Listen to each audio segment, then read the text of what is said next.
Votre invité à présent dans la grande interview en direct sur Boursorama, c'est Nicolas Dufourcq, le directeur général de BPI-France. Bonjour. Bonjour. Merci d'être avec nous sur Boursorama. Vous publiez La dette sociale de la France, c'est chez Odile Jacob. Vous auscultez 50 ans, de 1974 à 2024, les dérives de nos comptes publics et de nos comptes sociaux. Vous vous focalisez sur la dette sociale, donc la retraite, la Sécu, plus que la dette publique, parce que la composante majeure de notre dette publique, 3 500 milliards, sur 3 500, il y en a 2 000, c'est la dette sociale, c'est la Sécu, c'est la retraite. Voilà. Et la maladie, oui. Et la maladie et le traitement social du chômage pendant les 50 ans de chômage. Et c'est le modèle social français. C'est ce qu'on appelle le modèle social français, qui serait un modèle si la règle d'or de l'équilibre des finances sociales, qui était la règle des fondateurs de la sécurité sociale en 1945... Il y avait une règle d'or au moment de la conception de la Sécu d'après-guerre, il faut la rappeler. Mais oui, bien sûr, parce qu'en réalité, la sécurité sociale a été conçue comme fille des assurances sociales des années 30, et les assurances sociales, c'était des assurances, c'est-à-dire que vous payez une cotisation proportionnelle à votre risque, et une compagnie d'assurance ne fait pas de perte. Et la sécurité sociale n'a pas du tout été conçue pour être en perte, sauf qu'elle a été inventée en 1945, à une époque où il n'y avait pas de chômage. En 1958, il y avait 45 000 chômeurs quand on a créé l'UNEDIC. Et il y avait une démographie incroyable. Et par ailleurs, l'espérance de vie en 1945, elle était de 65 ans. Donc la retraite a été fixée à 65 ans en 1945, de manière à ce que personne ne la prenne. Donc elle ne coûtait rien. Elle ne coûtait rien. Ouais, voilà. Pourquoi est-ce qu'elle n'a pas été respectée, juste cette règle d'or? Il y a une règle d'or, elle est faite pour être respectée. Pourquoi? Et à partir de quel moment on s'assoit dessus? Alors c'est ce que j'ai voulu comprendre. Quand j'ai commencé à travailler sur ce livre, j'ai voulu comprendre quand on avait perdu de vue la règle d'or de l'équipe des finances sociales, que moi j'avais connue en tout début de carrière quand j'avais 29 ans et que je travaillais au ministère des Affaires sociales. Et je me suis aperçu en réalité qu'il y avait deux grandes masses de budgets sociaux, la Sécu, qui essayait de respecter la règle d'or, et les budgets sociaux qui sont dans le budget de l'État, dans lesquels on trouve... Qu'est-ce qu'on appelle les budgets sociaux? La retraite des fonctionnaires, les subventions d'équilibre des régimes spéciaux de la SNCF, de la RATP, des gaziers et des électriciens, le traitement social du chômage, le handicap, c'est quand même 55 milliards aujourd'hui le handicap, mais également toute la politique de pauvreté, 33 milliards, etc. Et le remboursement à la sécurité sociale des allègements de charges, 80 milliards aujourd'hui. Donc, autant sur la Sécu, il y avait une expression politique sur l'idée qu'il y a un trou, il faut le combler, il y a un trou, il faut le combler, il faut qu'on soit équilibré, etc. Autant sur le budget social de l'État, celui-là, on n'en parlait jamais. Or, il faut faire la somme des deux. Et c'est quand on fait la somme des deux qu'on s'aperçoit qu'il y a bien 2 000 milliards de prestations sociales sur les 3 500 milliards de dette publique de la France. Et donc, à vous écouter, pardon, je vais un peu vite, un peu loin, mais il y a trop d'aides en France sociale entre la prestation pour le handicap, l'allocation rentrée scolaire, l'allocation sociale pour la solidarité, de solidarité quand on est chômeur en fin de droit, les aides au logement, mais en même temps, c'est la solidarité à la française. Je veux dire, on peut en être fier, non?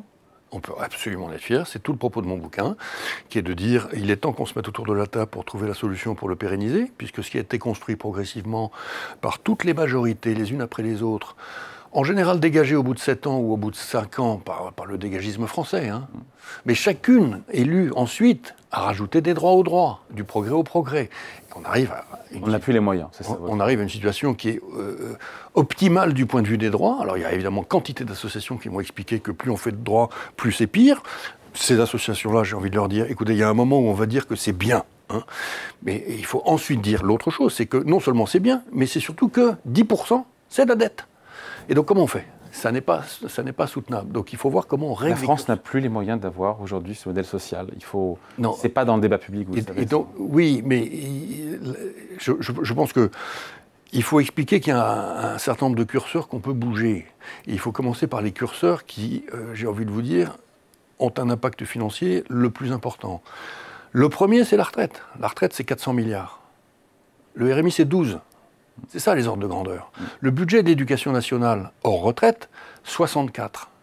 Donc la retraite, 400 milliards. Depuis 2020, on a pris 50 milliards de retraite de plus. 2026, 6 milliards de plus. Donc c'est la retraite qui dérape. Donc c'est pour ça que je dis qu'il faut absolument repousser l'âge de la retraite. Les Français peuvent parfaitement démocratiquement décider qu'ils ne sont pas favorables à l'allongement de l'âge de la retraite. S'il y avait un référendum là-dessus, on sait très bien comment les Français voteraient. Il faut simplement qu'ils en connaissent les conséquences.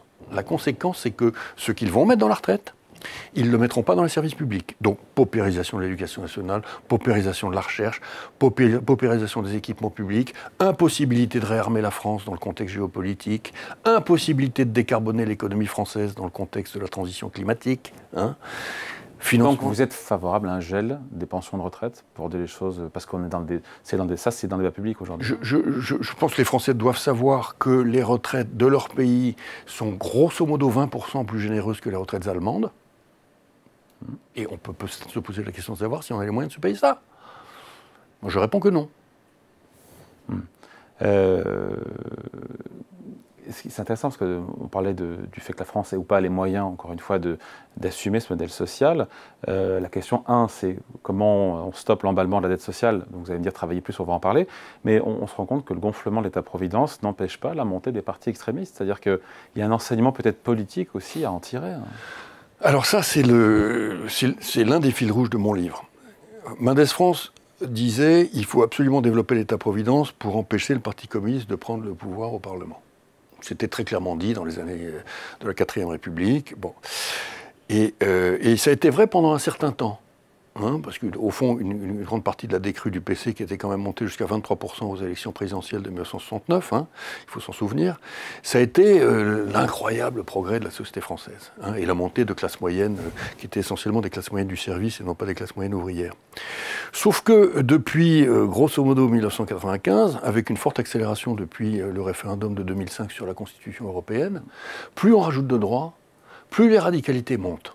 À droite, extrême, comme à gauche, extrême.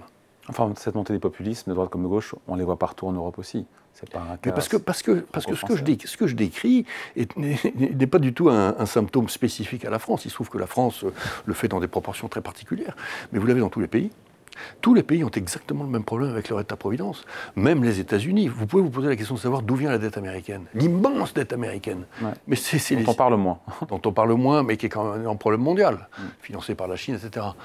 Mais c'est le Medicaid, c'est les services de santé, c'est le service public de la santé américain qui engendre la croissance méthodique de la dette américaine. En Italie, les 3 000 milliards de dettes de l'Italie, c'est comme la France. Une grosse moitié des 3 000 milliards, c'est les retraites. Simplement, la différence avec la France, c'est que depuis plus de 10 ans, ils ont fait leur réforme des retraites. Ils les ont mises à 67 ans. Ouais. Donc comment on stoppe l'emballement de cette dette sociale et de cette en stoppant le déni sur la démographie. Nous vieillissons. On prend pas le chemin, là. Nous vieillissons. Et donc il faut rabâcher.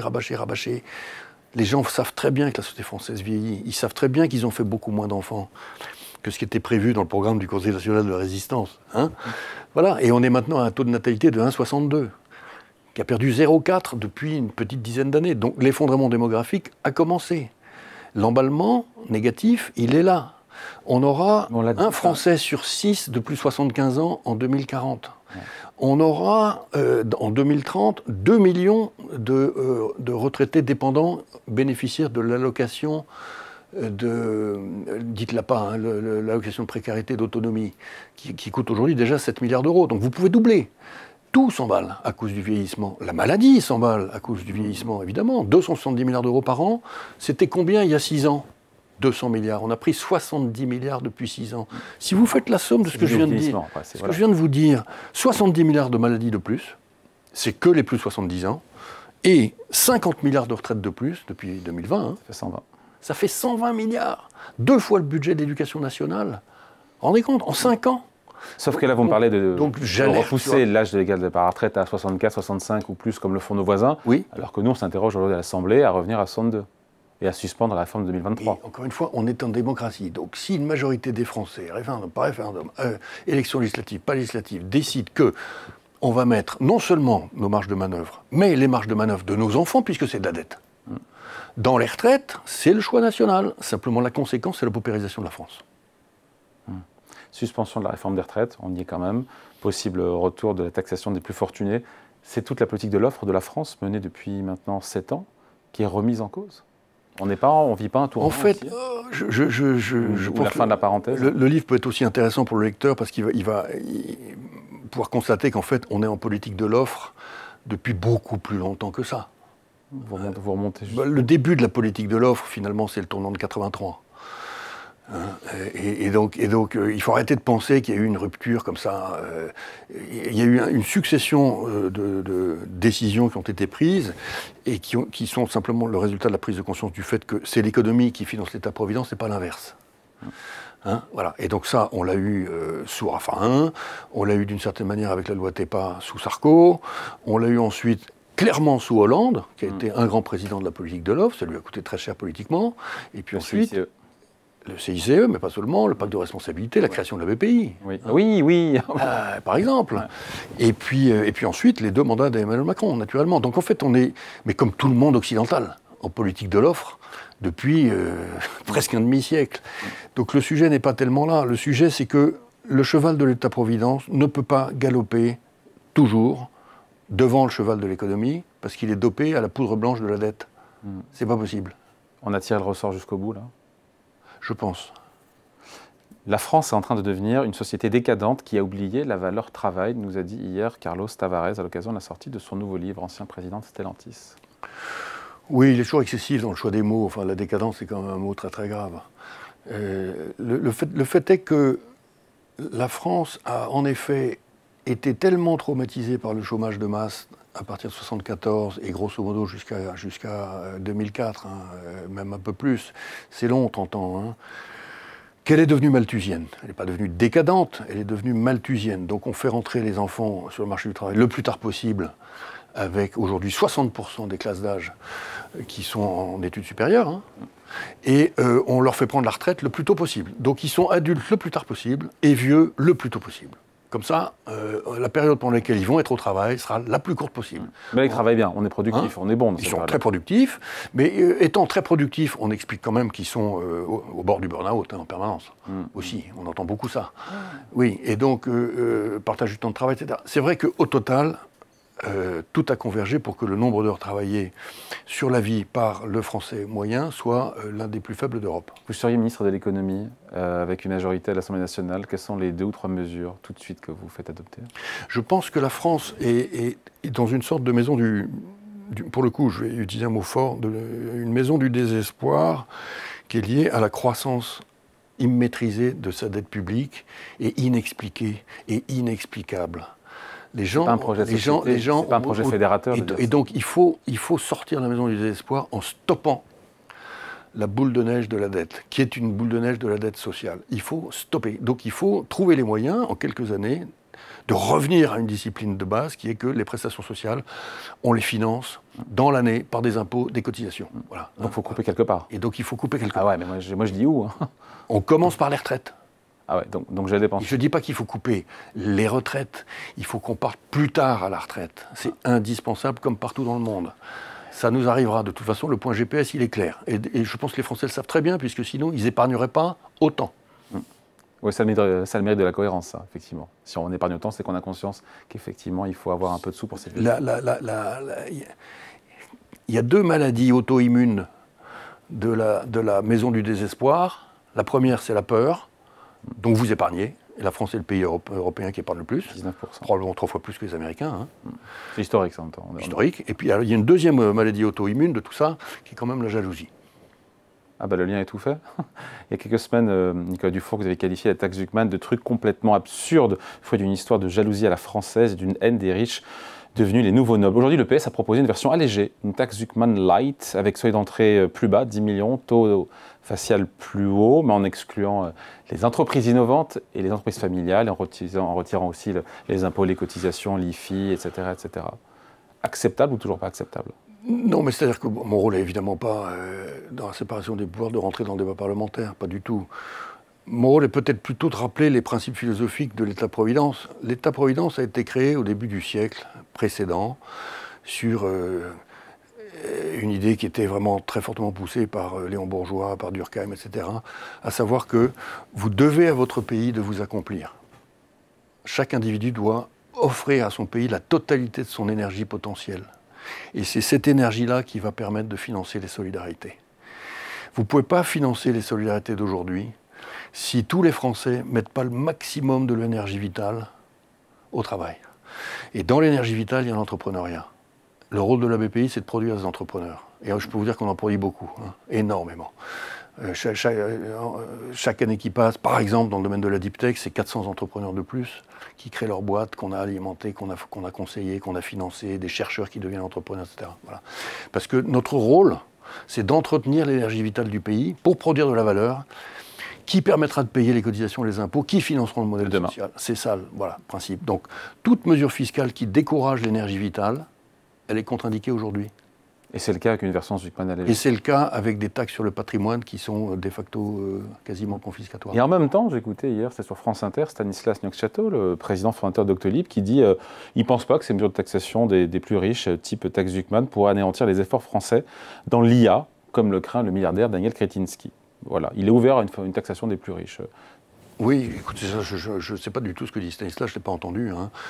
Mais je ne vois pas trop le rapport avec l'IA. Ce que je peux vous dire, en tout cas, c'est que quand on voyage beaucoup, il y a un pays dans lequel on parle que de retraite depuis 6 ans, c'est la France, et qui est dans un océan de pays qui parle que de futur, en parlant d'intelligence artificielle.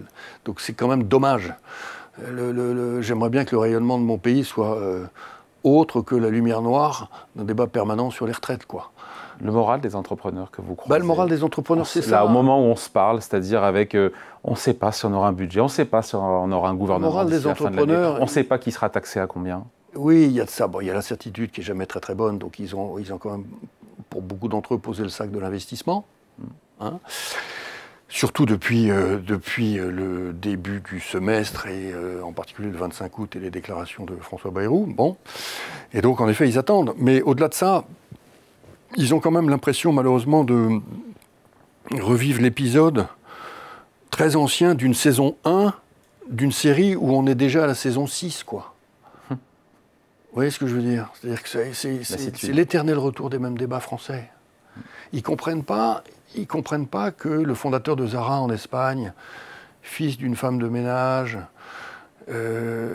Armando Ortega, soit considéré comme un génie du business, alors que le même, en France, il faut lui faire rendre gorge. Ils ne comprennent pas.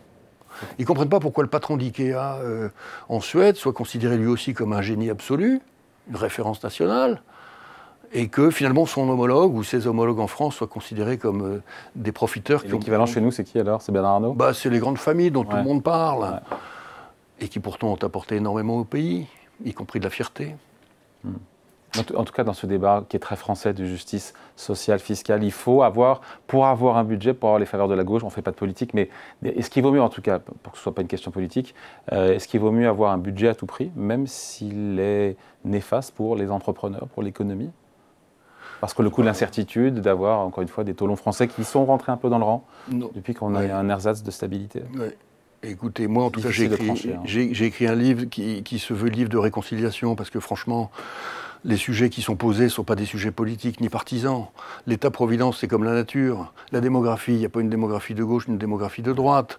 La beauté du modèle français qu'on a créé, qui fait que le sans domicile fixe ou le grand bourgeois sont traités de la même manière à l'hôpital. Mais il faut sauver ça absolument. Et donc, et la manière de le sauver, il peut y avoir des curseurs de gauche et des curseurs de droite. Par exemple, on peut avoir un reste à charge avec conditions de ressources, ça serait une position de gauche ou pas. Et d'ailleurs même pas, parce qu'à gauche, il y en a qui refusent la condition de ressources. Mais parlons-en calmement, sans s'invectiver. Il faut absolument revenir à la discipline du financement. Ou tirer sur le ressort, parce que ça se trouve, le truc peut encore tenir 1 an, 2 ans, 3 ans, on ne sait pas. Même si on se rapproche du mur, ça sera mal. Ceux qui m'écoutent doivent avoir en tête qu'on est peut-être à 116% de dette sur PIB aujourd'hui. La machine, elle est absolument partie pour monter à 130. Hein. Les Italiens, ils sont... les Italiens, il a fallu une intervention extérieure en 2011 pour que ça s'arrête. C'était l'intervention de Angela Merkel et de Nicolas Sarkozy qui ont forcé Berlusconi à démissionner quand même. Hein. Ça s'est passé comme ça. On oublie.